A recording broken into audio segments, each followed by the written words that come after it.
નમસ્કાર, આપની હારી રહ્યા છો અડીખમ ગુજરાત. આપની સાથે હું છું રાકેશ પંડ્યા.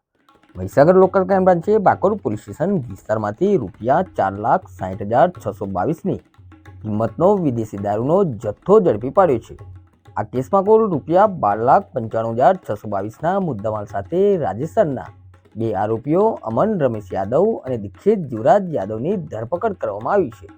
મહીસાગર જિલ્લા પોલીસ વડા સફીન હસનની કડક સૂચના હેઠળ પીઆઈ એમ કે ખાંટના માર્ગદર્શનમાં એલસીબી સ્ટાફે બાતમીના આધારે સચેત પ્રોહિબિશન વોચ તપાસ કરી હતી, જેમાં પકડાયેલી કિયા સેલ્ટોસ ગાડીમાંથી વિદેશી દારૂની 135 બોટલો મળી આવી.